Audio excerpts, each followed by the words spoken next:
বাংলাদেশের জলসীমা থেকে ধরে নিয়ে যাওয়া ৭৯ জেলে নাবিকসহ দুটি মাছ ধরা জাহাজের মুক্তি মেলেনি এখনও। ভারতীয় কোস্টগার্ড জাহাজসহ নাবিকদের সোমবার বাংলাদেশের জলসীমা থেকে ধরে নিয়ে যায়। তবে কী কারণে তাদের ধরে নিয়ে যাওয়া হয়েছে তা জানে না মালিকপক্ষ। এদিকে এদের উদ্ধারে আলোচনা চলছে বলে জানিয়েছে সামুদ্রিক মৎস্য দপ্তর। সোমবার বেলা ১১টার দিকে বঙ্গোপসাগরের বাংলাদেশ জলসীমা থেকে ফিশিং ভেসেল এফবি মেঘনা ৫ ও এফবি লায়লা ২ জাহাজ দুটিকে ধরে নিয়ে যায় ভারতীয় কোস্টগার্ড। এই ঘটনা জানাজানির পর আতঙ্ক ছড়িয়ে পড়ে জেলেদের পরিবারের মধ্যে। দ্রুত সময়ের মধ্যে তাদের ঘরের সন্তানদের ফেরত চান তারা। ওদের সাথে তো আমাদের সাথে কোনো যোগাযোগ নেই।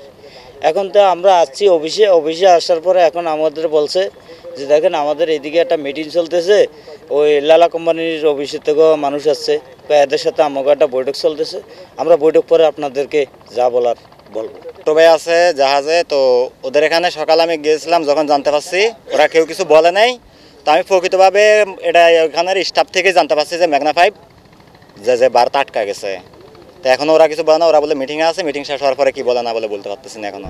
এই ঘটনার পরপরই জাহাজের মালিক পক্ষ জাহাজে থাকা নাবিকদের সাথে যোগাযোগ করার পাশাপাশি যোগাযোগ শুরু করে পররাষ্ট্র মন্ত্রণালয় ও সংশ্লিষ্ট দপ্তরের সাথে। মালিক পক্ষ থেকে জানানো হয় এফবি মেঘনা ৫-এ নাবিকসহ ৩৭ জন এবং এফবি লায়লা ২-তে ৪২ জন কাজ করেন।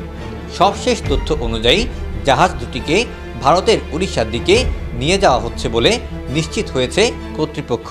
যেই জায়গায় আমাদের এই ফিশিংটা করতেছিল ওই জায়গায় কিন্তু সবাই ফিশিং করে এবং সবসময় ফিশিং করে, এমন না যে আমাদেরটা প্রথম গেছে সেরকম না, ওইটা আমাদের এরিয়ায় ছিল। তো রাত্রে গিয়ে আমাদের সিস্টার কনসার্ন যেসব অন্যান্য ফিশিং ভেসেল আছে ওদের মাধ্যমে একটা যোগাযোগ হলো যে আমরা একটা জায়গায় ড্রিফটিংয়ে আসি, ৩টা শিপ, একটা হচ্ছে ওনাদের আর 2টা আমাদের, যেখানে ওনাদের ৪-৫ জন করে এই কোস্টগার্ডের মানুষ এখানে আছে আমাদের শিপগুলোতে।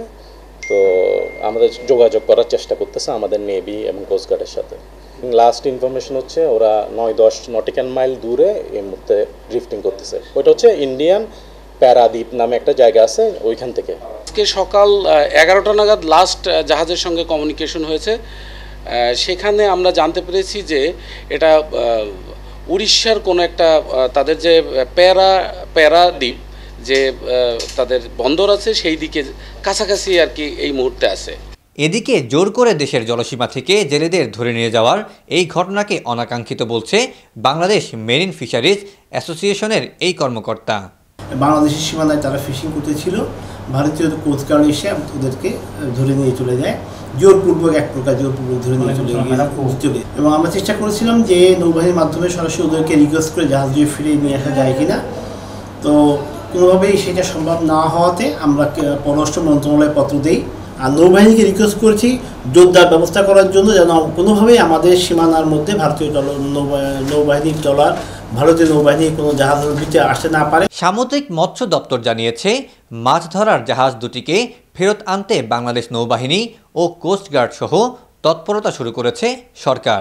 এই দুটি জাহাজের ব্যাপারে আমরা জানার পর এই বিষয়টি নিয়ে আমরা ঊর্ধ্বতন কর্তৃপক্ষকে তাৎক্ষণিকভাবে অবহিত করেছি। এখন আজকে আমরা পত্র লিখেছি। আজকে বিকাল 2টায় একটা মিটিং আছে আমাদের দুই দেশের সাথে, ভারতের সাথে আমাদের। এই মিটিংয়ে আবার এটা নিয়ে ডিটেলস ব্যাপক আলোচনা হবে। তবে যেটা শোনা যাচ্ছে, এখনও তো শোনার কথাই আর কি আমরা জানতে পারছি যে আমাদের অংশেই তারা মাছ ফিশিং করতেছিল সোয়াসব নৌবন্দের আশেপাশেই আর কি। 40 মিটার দীর্ঘ দুটি ফিশিং ভেসেলের প্রত্যেকটির ধারণ ক্ষমতা 200 টন। এদিকে বাংলাদেশের জলসীমায় অনুপ্রবেশ করে প্রতিবেশী দেশের এমন আচরণকে অনভিপ্রেত বলে মনে করছেন সংশ্লিষ্টরা।